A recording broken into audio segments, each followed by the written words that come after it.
Et dans l'actualité des idées aujourd'hui, sondages, chaînes d'infos, réseaux sociaux, peut-on encore penser par soi-même? Invitée, la philosophe Marilyn Maezot. Elle vient de publier La petite fabrique de l'inhumain, 3 ans après Les conspirateurs du silence, paru déjà aux éditions de l'Observatoire, qui pointait dans ce livre le climat délétère du débat public contemporain. Publiés l'un et l'autre, je vous le disais, dans la collection La Relève des éditions de l'Observatoire, collection dirigée par la camarade Adèle Vendrette, que l'on salue au passage. Spécialiste de Camus, Marilyn Maezot repart de la peste dans ce nouvel ouvrage, La petite fabrique de l'inhumain, pour qualifier l'époque et souligne la banalité de l'inhumain, ce poison qui pénètre toute la société et qui pénètre surtout les corps comme une potentialité présente en chacun de nous. Bonjour Marilyn Maezot. Bonjour. Bienvenue autour de cette grande table.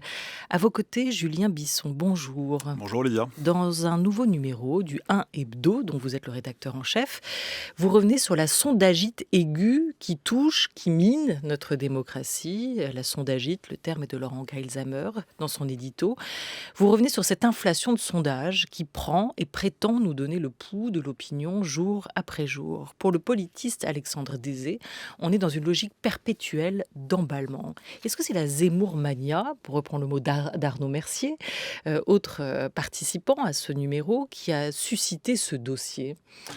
Oui et non. Oui, parce que la Zemmourmania actuellement se traduit essentiellement dans les sondages, et dans des sondages qui sont, on a essayé de le montrer dans ce dossier, assez contestables dans leur mode de fabrication. Non, parce que au-delà même du cas Éric Zemmour, on a vu depuis de nombreuses élections cette inflation sondagière, elle ne date pas de 2021. Et surtout, on a pu observer la façon dont la fabrication de ces sondages a pu évoluer au cours des années.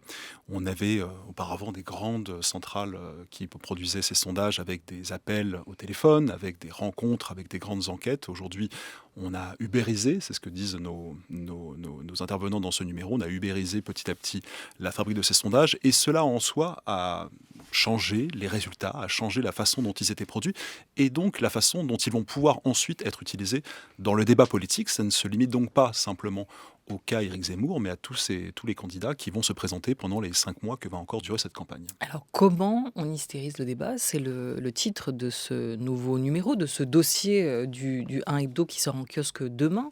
Avant de se demander comment, est-ce qu'il faut déjà acter, est-ce que vous êtes d'accord avec ce constat, Marilyn Maezot, que le débat est hystérique et que l'ambiance actuelle est assez délétère?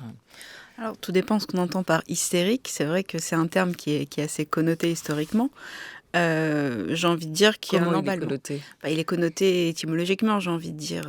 L'hystérie, ça, petit point d'étymologie, ça vient d'utérus. C'était au départ une manière de qualifier le comportement de certaines femmes en considérant que leur utérus contrôlait leurs émotions. Donc depuis, ça a pris un sens beaucoup plus large. Moi, j'ai envie de parler de manière peut-être un peu plus neutre d'emballement. Il y a un emballement, et j'aime l'idée d'emballement parce que l'emballement, ça dénote la rapidité, et pour moi, ça s'oppose au temps de la réflexion, en fait. Le temps de la réflexion, c'est l'opposé du temps de l'emballement, parce que c'est le temps de comprendre ce qu'on a sous les yeux avant de réagir, alors que le temps de l'emballement, c'est un peu la course à la réaction, et la course à la réaction la plus disproportionnée possible. Sur le choix du mot hystérique, peut-être, de comment on hystérise le débat. Oui, c'est vrai que Vous le percevez comment? Vous le qualifiez comment, ce débat, vous, aujourd'hui, Julien Bisson, à la rédaction du 1? c'est un débat qui, en tout cas, est devenu très violent, très agressif et très polarisé. Et c'est d'ailleurs très intéressant parce qu'on a à la fois un émiettement des partis politiques, on a un émiettement des opinions politiques, et en même temps une polarisation très très forte, ce qui est, on a l'impression qu'on coche les deux cases de ces systèmes politiques traditionnels. Mais c'est vraiment dans la violence du débat politique, dans l'agressivité de ce débat politique. C'est quelque chose qui se mesure, bien sûr, dans les sondages, mais qui se mesure aussi plus largement dans l'espace qui est aujourd'hui celui de la vie politique, notamment à travers les réseaux sociaux. Et on voit bien qu'il y a ce sont des sphères qui se nourrissent l'une l'autre, et qui endommagent d'une certaine façon le débat politique, parce que, comme le disait très bien Marilyn Maezot, on n'a plus ce temps de la réflexion, on n'a plus le temps du partage de diagnostics communs également. Et tout cela fait en sorte que ce débat devient appauvri par le règne de l'émotion, appauvri par le règne de l'immédiateté. Et de ce point de vue-là, on est à, comme je le disais, à peu près 5 mois du premier tour de la présidentielle. Et les premières semaines de cette pré-campagne, on n'est pas encore vraiment dans la campagne, en tout cas, ne sont assez peu reluisantes pour l'avenir. C'est ce que dit Arnaud Mercier dans vos pages, chercheur en communication. Il parle de ce tempo de l'urgence, en racontant aussi que aujourd'hui, l'information suit en permanence ce rythme-là. Et il est dicté notamment par les chaînes d'information. Les sondages suivent cela. On n'a plus le temps d'enquêter. On n'a plus le temps d'établir et d'étayer des faits. Les sondages, en fait, et leurs résultats servent à raconter, à donner une information. Ils sont aussi, dans leur esprit, très utiles et travestis. Et vous évoquez les conditions de production des sondages aujourd'hui. Beaucoup disent qu'ils sont beaucoup moins fiables qu'avant, même si vous avez convoqué Brice Teinturier en avocat des sondeurs et des sondages. Mais il y a une telle productivité des sondages aujourd'hui que leurs résultats, en plus, sont moyennement fiables. Oui, on a même Alexandre Deshaies qui parle de pifomètre. Le fait est qu'aujourd'hui, les sondages, comme je disais auparavant, étaient réalisés souvent par téléphone. Aujourd'hui, ils le sont principalement par Internet. Par Internet où on a des gens qui s'inscrivent sur des plateformes de sondage et qui vont pouvoir répondre à de très nombreux sondages, et pas simplement des sondages politiques. Cette procédure permet aux entreprises de sondage de faire des sondages qui coûtent beaucoup moins cher, qui sont beaucoup plus nombreux, et sur des sujets très très larges. Mais ça comporte un certain nombre de biais, qui sont au moins le choix des personnes qui vont répondre. C'est-à-dire qu'on ne sait pas si on peut savoir leur sexe, on peut savoir leur âge, mais on peut savoir ce qui est déclaré et pas ce qui est réel. On ne peut pas savoir quel est leur niveau de diplôme, on ne peut pas savoir non plus s'ils sont certains d'aller voter ou pas. Et il y a aussi encore un autre biais qui est, il faut déjà pouvoir utiliser ces outils numériques. Il y a encore une très grande partie de la population, y compris parmi les votants, qui a du mal ou utilise peu les outils numériques. Et donc, on peut avoir des résultats qui sont biaisés par tous ces problèmes, mais qui sont repris quasiment tels quels par les instituts et ensuite par les médias, surtout quand ça les arrange. Voilà, moins cher que les enquêtes. Alexandre Deshaies parlait également dans vos pages d'une production low cost, une forme d'ubérisation du processus de fabrication des sondages. Quels usages, mésusages de ces sondages électoraux sont faits? Comment les percevez-vous dans les médias, Marilyn Maezot? Disons que le problème avec les sondages, c'est qu'il y a une sorte d'attrait pour le chiffre. Comme, vous savez, parfois dans des publicités, il y a démontré scientifiquement, on ne sait pas vraiment ce que ça veut dire.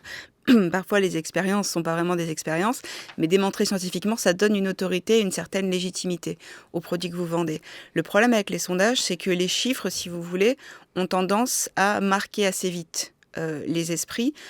Quand par exemple vous dites qu'un candidat ou un candidat qui n'est pas vraiment candidat a commencé à 7% et que d'un seul coup il est à 17%, ça c'est quelque chose qui va marquer immédiatement. Et comme ça va frapper immédiatement les esprits et que ça va lancer des polémiques et des discussions enflammées sur les réseaux sociaux, on va oublier de faire quoi? De s'interroger sur le sondage en question, qui l'a fait, dans quelles conditions, quels ont été les critères, est-ce que, comme vous l'avez très bien pointé, est-ce que le protocole habituel a été respecté? Est-ce qu'on a réfléchi, par exemple, à l'évolution, comme vous l'avez très bien montré, du mode de production des sondages en faveur d'un mode plus low cost et ubérisé et donc moins fiable? Si vous voulez, tout ça, ça disparaît derrière l'effet produit par les sondages. Et ça, c'est quelque chose qui n'est pas propre au sondage. Je pense que c'est important de le souligner. Aujourd'hui, c'est le propre d'une société où tout est spectacle. L'effet prime avant tout. On se moque de savoir finalement quelles vont être les conséquences. On se moque si un discours est véridique, si on balance de fausses informations sur un plateau télé ou à la radio. Du moment que l'effet escompté et produit, finalement, ça va très bien. La dernière séquence médiatique en date, parce qu'il en fait une par jour quasiment, d'Éric Zemmour devant le Bataclan, c'était exactement ça. Vous aviez des gens qui étaient devant le Bataclan pour lui tendre le micro et pour mettre en scène, enfin pour contribuer à sa mise en scène un peu obscène, tout en dénonçant justement ce que ça avait d'obscène. Ça qui était paradoxal. Vous avez des gens qui sont là avec leur caméra et leur micro pour dire cette mise en scène est complètement obscène sans se rendre compte que c'est eux qui la rendent possible en l'affichant affichant sur les écrans. Je pense que ça c'est symptomatique de l'époque en fait. Oui, là, ça hystérise. Et comme vous dites aussi, on a d'un côté une forme d'ubérisation du processus de fabrication et du même coup une forme d'ubérisation de la pensée aussi, Tellement. qui se produit avec ces sondages. Alors, pourquoi les médias en sont si friands et surtout, peuvent-ils s'en passer aujourd'hui? On va écouter les mots du rédacteur en chef du quotidien Ouest France, François-Xavier Lefranc. Moi, j'ai rien contre les sondages. Je veux dire, on peut tout à fait faire des sondages, mais contre une avalanche de sondages qui est utilisée pour marteler les choses, pour bourrer la tête des citoyens, c'est insupportable. Quand je vois que des partis politiques ont eu l'idée, ont pensé à un moment donné désigner leurs candidats à partir de sondages, je pense que c'est effectivement extrêmement inquiétant et que ça en dit long sur les dérives de notre système politique qui est fatigué. Voilà. Est-ce que ça en dit long aussi, Julien Bisson, pour vous, sur l'état de notre démocratie, sur notre fatigue démocratique, hein? Oui, tout à fait, parce qu'on sent bien aussi que ces sondages se nourrissent d'une forme de désaffection, des faiblesses des grands partis traditionnels. C'est aussi parce qu'il y a une recherche de candidats, une recherche d'idées, une recherche d'écho dans la société que ces sondages se font parce qu'on veut savoir ce qui va prendre. Et c'est en ça que les sondages sont assez pervers. C'est qu'on a l'habitude de dire, vous savez, ce sont des photos à l'instant T, ça ne veut rien dire. Sauf que les sondages eux-mêmes font de la politique parce qu'ils produisent une orientation politique donnée à une campagne. On se souvient de 2002 et des sondages sur l'insécurité de 2002 qui avaient nourri ce sentiment d'insécurité. Quand aujourd'hui on fait autant de sondages sur le grand remplacement, ça installe cette idée-là comme une idée banale dans le débat politique. Et donc en ce sens, ça fait politique. Donc de ce point de vue-là, il y a en effet, du côté des sondages, une véritable problématique quant à la qualité du débat. On citait le nombre de sondages pour la présidentielle de 2002, 193 sondages. Pour 2017, 560. Et il est fort à parier que pour l'élection de 2022, on battra encore ce record. Voilà, et dans vos pages, vous parlez de cette machine à faire du bruit, hein, qui est alimentée par cette mécanique globale de spectacularisation et qui finit par nous rendre sourds. Ça fait penser à ce tropisme du tape à l'œil que vous avez aussi évoqué ou développé, Marilyn Maezos. C'est-à-dire qu'à force d'avoir nos yeux occupés par toute cette partie sensationnelle, on finit par ne plus voir l'essentiel. L'essentiel qui serait où? Comment on peut aller le chercher dans tout ce bruit aujourd'hui? Que l'on prenne la métaphore auditive ou la métaphore visuelle, le même effet se produit qui, à mon sens, est un effet de saturation. Quand vous êtes dans un espace qui est absolument saturé, par exemple, si vous imaginez la pensée comme un espace, si votre tête est saturée de sondages, d'informations en continu, de buzz sur les réseaux sociaux, vous n'avez pas l'espace pour réfléchir. Parce que pour qu'il y ait l'espace de réfléchir, il faut qu'il y ait du jeu, en fait, dans cette espèce d'amas, disons, d'opinions, de sondages, de savoir et d'opinions mélangées. Et le problème avec ce que j'appelle le tropisme du tape à l'œil, c'est qu'aujourd'hui, beaucoup de médias ont bien compris ça, que ce qui faisait vendre, c'était l'effet buzz, l'effet clash, que si on invite certaines personnes dont on sait très bien qu'elles ont déjà raconté n'importe quoi sur le plateau, mais parce qu'elles font de l'audimat, c'est qu'on choisit pas vraiment, c'est que le critère principal, c'est pas la qualité du débat, c'est l'effet que ça va produire ensuite sur les réseaux sociaux et en dehors de l'émission. Et finalement, le résultat de ça, c'est que souvent, on est obnubilé par, j'ai envie de dire, l'effet, c'est-à-dire le spectacle, et on ne s'interroge pas sur la cause. On a pris tout à l'heure l'exemple du sondage. On est obnubilé par le résultat du sondage, mais on ne s'interroge pas sur la nature du sondage, comment il est fait. Mais de la même manière, et c'est le cas dans le roman de Camus, en fait, on a des rats, on a des malades qui ont des bubons, on a une maladie avec des symptômes spectaculaires, donc on est obnubilé par tout ce qui paraît finalement surnaturel, ou en tout cas hors du commun, et on ne se demande pas un instant, mais que font-ils là, ces rats? Comment sont-ils arrivés? À la fin du roman, quand on apprend que la peste ne meurt ni ne disparaît jamais, on a tendance à l'entendre comme une mise en garde pour l'avenir. Attention, vous avez gagné une bataille, mais pas la guerre. Mais en réalité, la peste ne meurt ni ne disparaît jamais. Elle reste endormie dans les malles sur les vêtements. Ça veut dire quoi? C'est aussi une manière de comprendre que le début du roman n'est pas le début du roman. Ça veut dire que vous l'aviez déjà un veau avant l'arrivée des rats. Et je pense que de ce point de vue-là, il y a une autre manière de lire le roman de Camus, qui est aussi une manière, je pense, de comprendre notre époque, qui est que on a tendance à mettre le focus, à mettre la caméra devant les effets spectaculaires, mais comme on est totalement, comme on se consacre intégralement à l'effet de choc, à l'indignation, on oublie de se demander comment on en est arrivé là. Par exemple, Zemmour, on en parle en long, large et en travers, à longueur de débat, mais peu nombreux sont ceux qui rappellent en fait comment il est arrivé, où il est arrivé là, la mécanique qui s'est mise en place, il n'est pas arrivé là tout seul, si vous voulez. Je pense que ça, c'est ce qui manque aujourd'hui. C'est le moment de réflexion, on appuie sur pause, on observe un phénomène et plutôt que de s'en indigner ou s'en inquiéter, on s'interroge sur la mécanique qui l'a progressivement amené à être ce qu'il est aujourd'hui. Julien Bisson. Est-ce qu'il est possible, selon vous, Marielle Maisot, de proposer un débat plus apaisé? On cite dans le 1, il y a un article sur le cas allemand qui revient sur la campagne législative allemande qui a eu lieu ces dernières semaines, qui disait mais en Allemagne, les débats étaient beaucoup plus apaisés, il n'y avait pas du tout ces excès qu'on peut déjà constater dans la campagne française. Est-ce qu'il y a une façon de pouvoir proposer un débat plus apaisé ? Alors, je ne prétends pas avoir de solution miracle, mais pour donner quelques pistes, peut-être déjà, je pense que si les médias s'interrogeaient sur leur relation aux réseaux sociaux, par exemple dans leur manière de sélectionner des séquences courtes, souvent coupées pile-poil pour créer un effet de buzz, si il y avait ça qui était remis en question, si vous voulez, si on arrêtait d'utiliser les réseaux sociaux comme caisse de résonance pour créer un effet de polémique qui ne va pas être propice à la réflexion sur le fond du débat. Si d'autre part, on faisait une meilleure sélection, je ne parle pas simplement des débats politiques cette fois, une meilleure sélection dans les invités, c'est-à-dire que plutôt que de privilégier l'invité qui d'ailleurs est tout le temps sur les plateaux et dont on sait qu'il a tendance à s'emporter, voire à insulter la personne en face, si on privilégie les invités dont on sait qu'ils ont un discours intéressant parce qu'il est sourcé, si aussi on faisait en sorte que les présentateurs, de manière systématique, osent interrompre un invité quand ils savent qu'il raconte n'importe quoi. Ce qui est rarement le cas en fait. Quand on sait qu'un invité est en train de mentir sur un fait ou sur un sondage ou citer un chiffre dont on sait qu'il est bateau, certains présentateurs le font très bien, mais je pense que c'est encore trop rare ce geste. D'oser dire pour les téléspectateurs, attendez, là on va quand même préciser que ce chiffre-là n'est absolument pas fondé ou ce fait-là a été débunké, c'était une fake news. Et ça, faut pas oublier une chose, c'est que on peut imaginer que c'est secondaire et que on peut en discuter ensuite après le débat pour pas créer de vagues.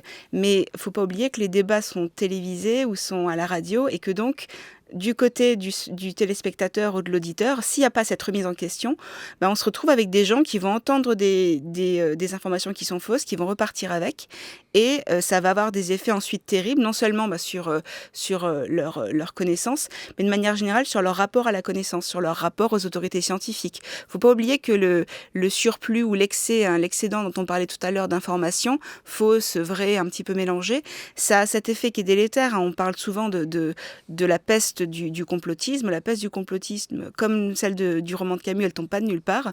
Elle est en bonne partie provoquée par une défiance vis-à-vis des médias classiques, une défiance vis-à-vis des autorités scientifiques. Et je pense que toutes les émissions et tous les discours qui contribuent à mettre sur le même plan une opinion et un savoir et à finalement refuser de faire le travail normal qui est un travail de nuances capable de dire ça a été vérifié, ça c'est juste une opinion et n'en tenez pas compte, ou en tout cas prenez-la pour ce que c'est, ça contribue petit à petit à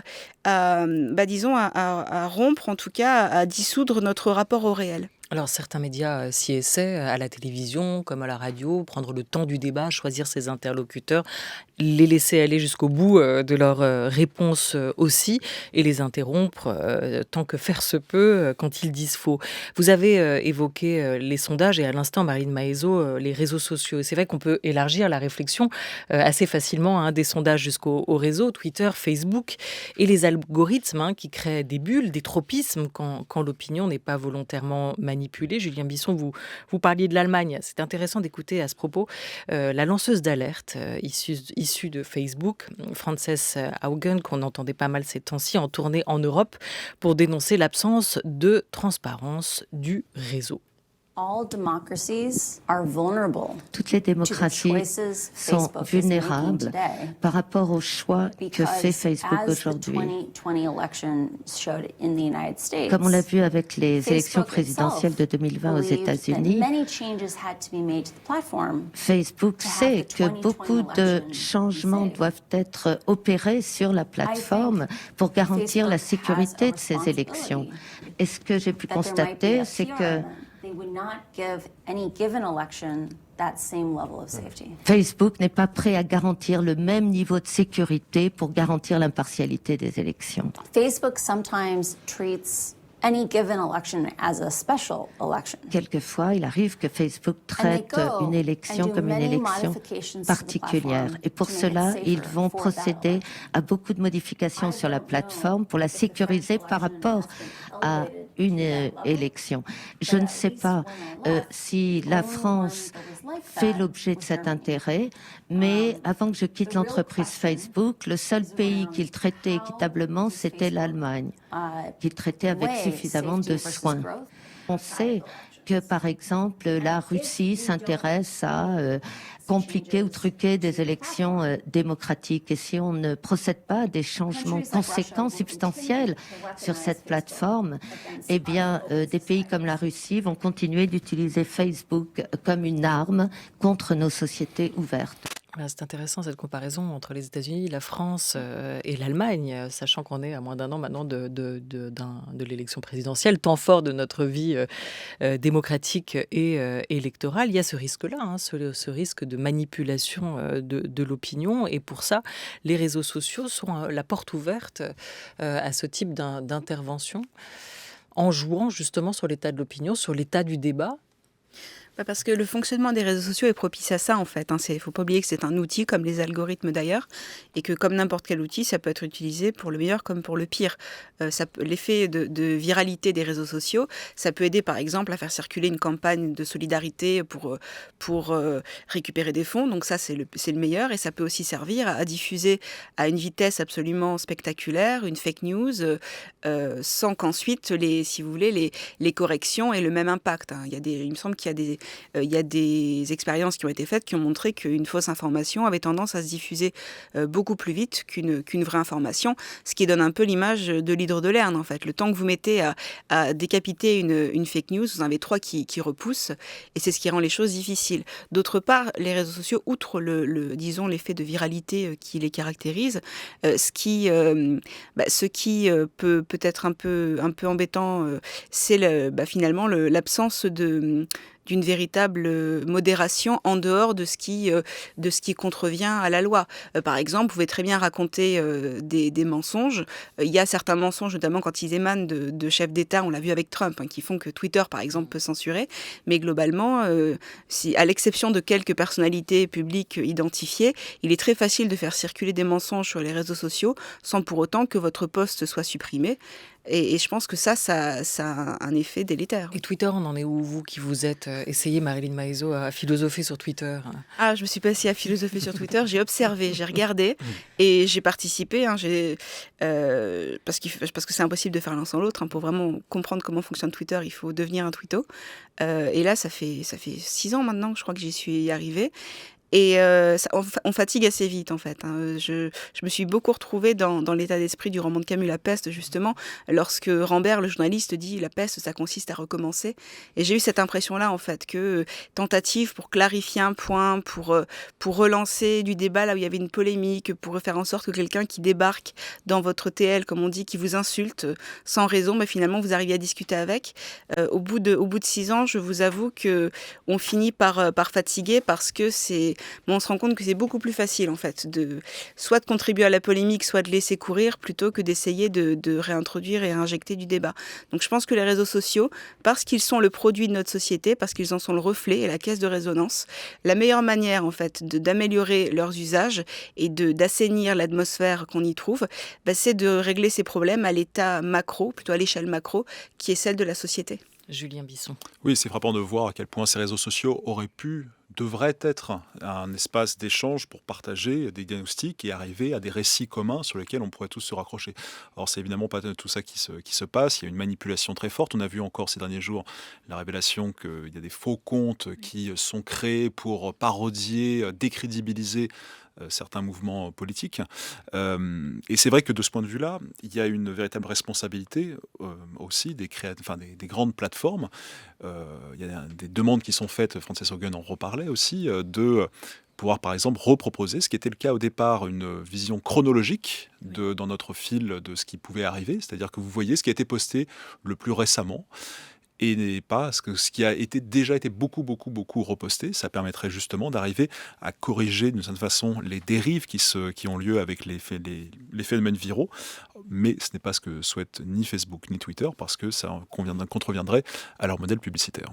Alors comment essayer de lutter contre l'hystérie actuelle, pour reprendre le titre de votre nouveau numéro, de votre dossier, Julien Bisson, avec l'hebdo Le 1 en kiosque demain, sur l'hystérie du débat actuellement. Vous avez travaillé autour de la question du débat et de la polémique, sur ce qui les différencie, Marilyn Maezot, et notamment sur celle de la nuance. On va mettre en avant, à travers un extrait sonore, un nouvel hebdomadaire qui va paraître à partir de demain, lancé par Christophe Barbier.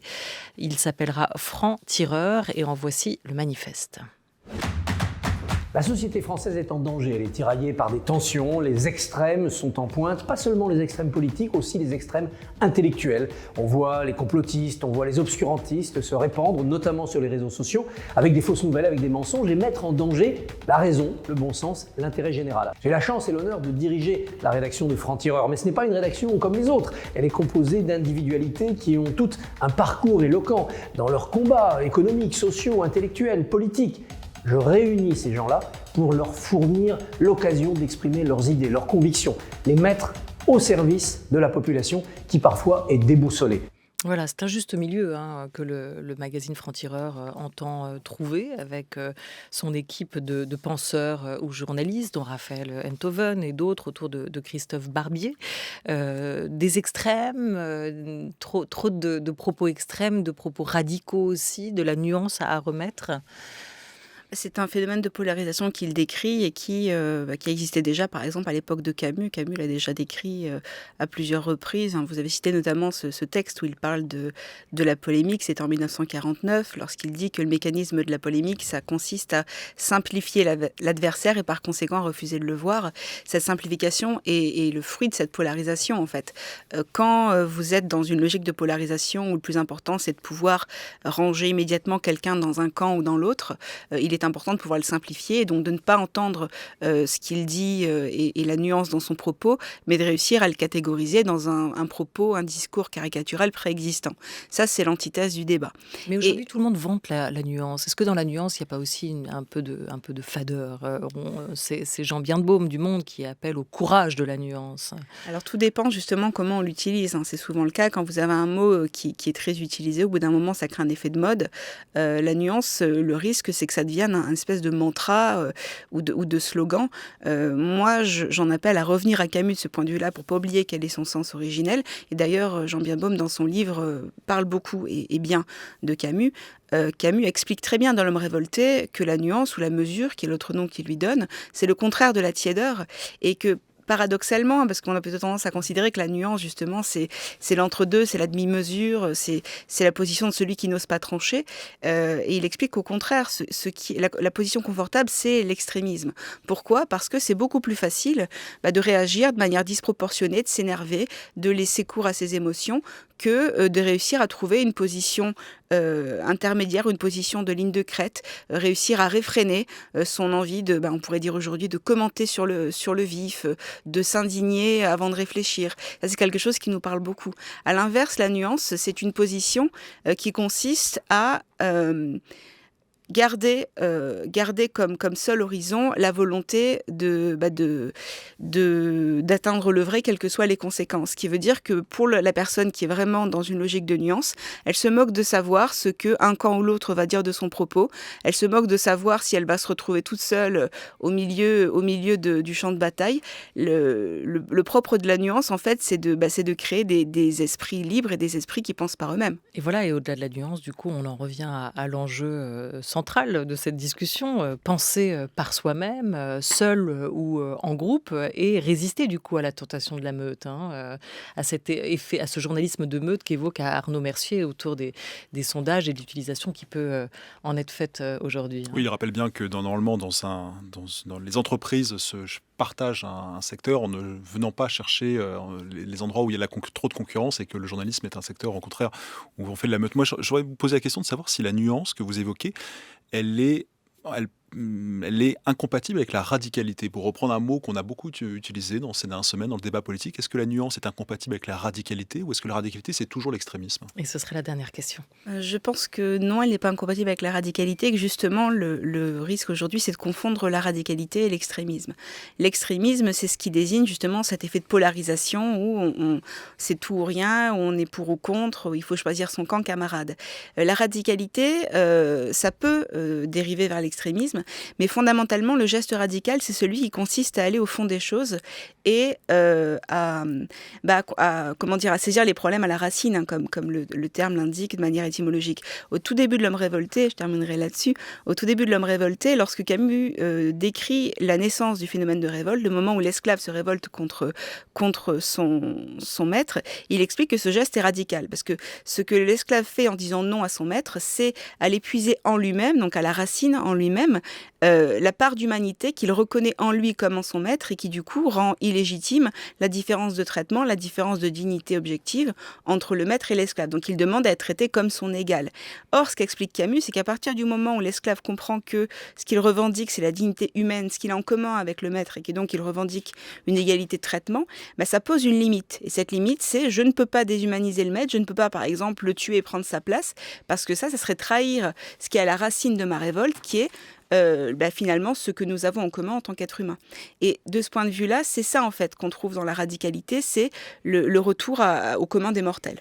Merci beaucoup Marilyn Maezot. L'homme révolté, l'étranger, la peste. Vous repartez de plusieurs livres, réflexions de Camus en bonne spécialiste pour cette petite fabrique de l'inhumain qui paraît aux éditions de l'Observatoire. Merci à vous d'avoir été avec nous. Merci Julien Bisson d'être venu défendre et évoquer ce nouveau numéro de l'Hebdo, le 1, dont vous étiez notre partenaire aujourd'hui, réalisé aussi avec Vincent Martini et toute l'équipe du journal. Un grand merci à l'équipe de la Grande Table.